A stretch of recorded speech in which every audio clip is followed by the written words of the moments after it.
Comment reconnaître un manipulateur ou une manipulatrice? Bonjour à tous les amis et bienvenue sur ma chaîne, je suis ravie de vous retrouver. Je me présente, je suis Priscilla Canapel, votre coach sentimental. Et aujourd'hui, vous posez la question, comment on reconnaît quelqu'un qui me manipule? Un manipulateur ou une manipulatrice? Prenez conscience qu'il n'y a pas de sexe. On peut avoir affaire à un manipulateur ou une manipulatrice. Elles utilisent la manipulation pour créer une emprise, pour avoir un contrôle sur vous, pour obtenir quelque chose de vous et vraiment que vous ayez un comportement qui va à l'encontre en fait de vos intérêts.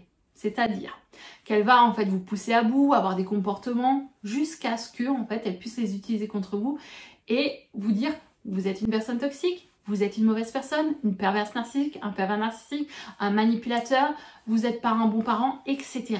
Aujourd'hui, cette personne, tout ce qu'elle veut, c'est vous contrôler, avoir un contrôle total sur vos émotions. Prenez conscience que pour se libérer de ça, c'est déjà important de prendre conscience des signes. Et si vous voulez de mon aide, remplissez ce formulaire. Grâce à ce formulaire, on va pouvoir avoir un appel. Vous allez pouvoir vous armer par rapport à ce manipulateur ou cette manipulatrice, sortir de ses griffes, pouvoir avoir le contrôle de la situation et vous enfuir. Si vous pensez pouvoir changer cette personne, c'est nada. Prenez la fuite, reconstruisez-vous et ensemble, on va pouvoir vous permettre en fait par la suite d'avoir une relation amoureuse qui vous mérite, une personne qui va vous apporter quelque chose de positif, une personne qui va vous rendre heureuse ou heureux et qui vous mérite parce que c'est tout ce que vous méritez d'avoir une personne qui vous apporte quelque chose et qui vous pousse vers le haut et vous êtes dans une situation où vous vous accordez parfaitement pour avoir une relation stable et durable. Et grâce à cet appel, c'est ce qui va se passer. N'hésitez pas à vous abonner à cette chaîne pour faire grandir cette communauté, ça fait toujours plaisir. N'hésitez pas à laisser ce pouce bleu, ça fait toujours plaisir que de savoir que le thème de la vidéo vous apporte de la valeur. Et ensuite, on va rentrer vraiment dans le sujet. Le premier signe d'une personne manipulatrice, c'est une personne qui va vous tester. Elle va chercher toutes vos failles pour pouvoir les utiliser contre vous, pour pouvoir en fait vous contrôler et jouer avec vos émotions. Si vous manquez de confiance en vous, elle va utiliser des stratagèmes en vous manipulant, en vous faisant douter de vous, en vous faisant perdre confiance en vous. Un exemple, si vous ne vous aimez pas, elle va vous faire douter de votre apparence, si vous êtes jolie ou pas jolie, si vous avez quelques kilos en trop. En fait, elle va utiliser toutes vos failles, toutes vos peurs, toutes vos craintes pour pouvoir prendre contrôle de vos émotions et jouer avec vous. Elle adore ou ils adorent ça, pour pouvoir avoir un contrôle sur vos émotions et par la suite, en fait, vraiment, en fait, pouvoir vous pousser à bout. Pourquoi je dis ça? Parce qu'aujourd'hui, le manipulateur ou la manipulatrice va chercher ses failles, va vous titiller, va vous faire perdre confiance. Et des fois, en fait, il va y avoir un mécanisme de défense qui va se mettre en place, qui est la colère. À force, en fait, c'est un instinct de survie. Vous allez avoir des émotions, des comportements qui ne seront pas, en fait, dans vos habitudes. Vous allez péter des plombs, vous allez crier, vous allez hurler, peu importe. Vous allez regretter par la suite d'avoir eu ce comportement parce que il va essayer en fait de les utiliser contre vous. Et à ce moment-là, en fait, c'est fait exprès. Plus il va titiller sur vos petites blessures, et plus en fait, il va avoir un contrôle sur vous. Le deuxième signe, c'est cette façon en fait qu'il a vraiment de vous faire culpabiliser. Et c'est ce que j'essaie de vous expliquer juste avant. Il va en fait utiliser vos failles pour que vous fassiez des erreurs, pour vous faire douter de vous et vous dire tu es une mauvaise personne, tu es une personne toxique, tu as vu ton comportement, tu es fou, tu es folle, et ainsi de suite. En fait, ça va créer une culpabilité, des regrets, et de se dire, mais c'est pas dans mes habitudes, j'ai pas l'habitude d'avoir ce comportement, pourquoi j'ai réagi comme ça, pourquoi j'ai été si con ou si conne de laisser en fait et d'avoir ce comportement, je comprends pas.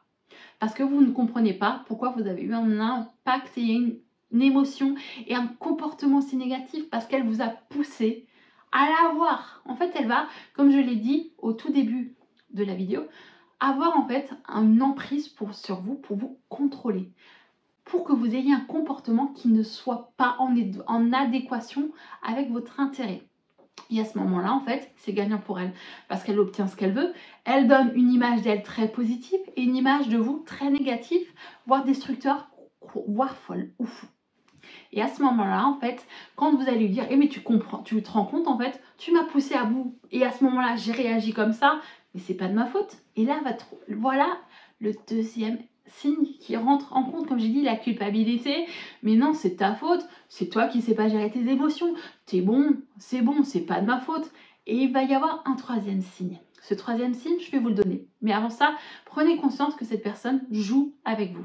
Prenez conscience de ça. C'est un jeu. Elle vous pousse à avoir des comportements contre votre intuition, contre qui vous êtes, pour vous faire douter de votre intégrité. Et si vous voulez m'encourager, n'hésitez pas à laisser ce pouce bleu.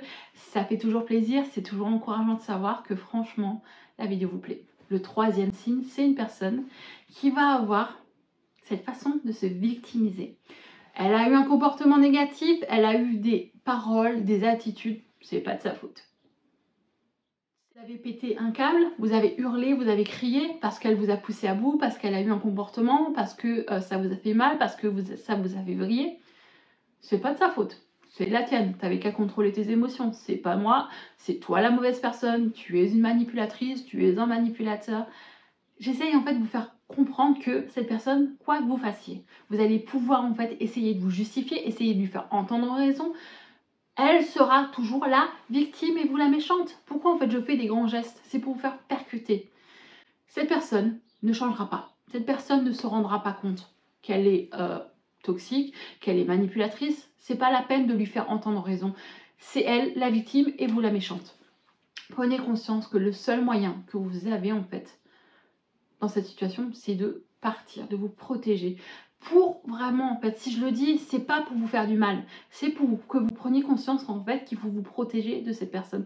Parce que psychologiquement, elle va prendre une emprise sur vous. Elle va vous manipuler, vous guider, vous écraser, vous faire en fait vraiment perdre le contrôle sur qui vous êtes, vous faire douter de vous, vous faire vraiment culpabiliser, vous faire peur, vous faire vraiment vriller pour obtenir tout ce qu'elle veut de vous, vous détruire psychologiquement. Et à ce moment-là, les amis, je suis désolée, mais non. Ces trois signes sont très importants à prendre en compte. 1. Cette personne, elle va chercher vos failles pour les utiliser contre vous. Ensuite, elle va tout le temps en fait essayer de vous faire culpabiliser, créer des remords, vous faire croire que vous êtes une mauvaise personne. Ensuite, elle se victimise. Et quoi que vous fassiez, c'est toujours vous la méchante ou le méchant. Non, non, vous n'êtes pas une mauvaise personne. La seule solution que vous avez, c'est de fuir et de prendre conscience que cette personne vous détruit. Qu'elle utilise en fait cette manipulation, ces comportements en fait pour avoir tout ce qu'elle veut de vous, pour avoir un contrôle. Je sais que je me répète, mais c'est que pour que vous preniez conscience que cette personne est autodestructrice pour votre état psychologique. Et ça, c'est un autre signe. Quand une personne est manipulatrice, en fait, on a l'impression de plus savoir qui on est. On doute de notre intégrité. On est là à se dire, mais est-ce que je suis une mauvaise personne? Est-ce que c'est moi la personne toxique? Non. C'est juste une personne en fait qui vous détruit psychologiquement et qui crée une emprise pour vous déstabiliser et de vous détruire psychologiquement, pour vous guider et avoir tout ce qu'elle veut de vous. Mais elle n'a pas en fait de culpabilité, elle n'a pas de remords. Tout ce qu'elle veut, c'est obtenir quelque chose qui lui apporte satisfaction. Et si vous êtes malheureuse, si vous avez besoin de quelque chose, on s'en fout. Son seul bonheur compte. Et si vous voulez savoir en fait si vous êtes une personne toxique ou pas, allez voir la vidéo. Allez voir la vidéo, suis-je une personne toxique ou pas? Prenez conscience qu'on peut tous avoir des comportements toxiques. Prenez conscience qu'on fait tous des erreurs. Mais si vous êtes capable de vous remettre en question et de travailler sur vos lacunes en faisant ressortir ces erreurs et en faisant vraiment table rase du passé et en vous pardonnant. Si vous voulez vraiment aller de l'avant, regardez cette vidéo. Suis-je une personne toxique ou pas? J'espère que cette vidéo vous a apporté de la valeur et je vous dis à la prochaine les amis et bye bye.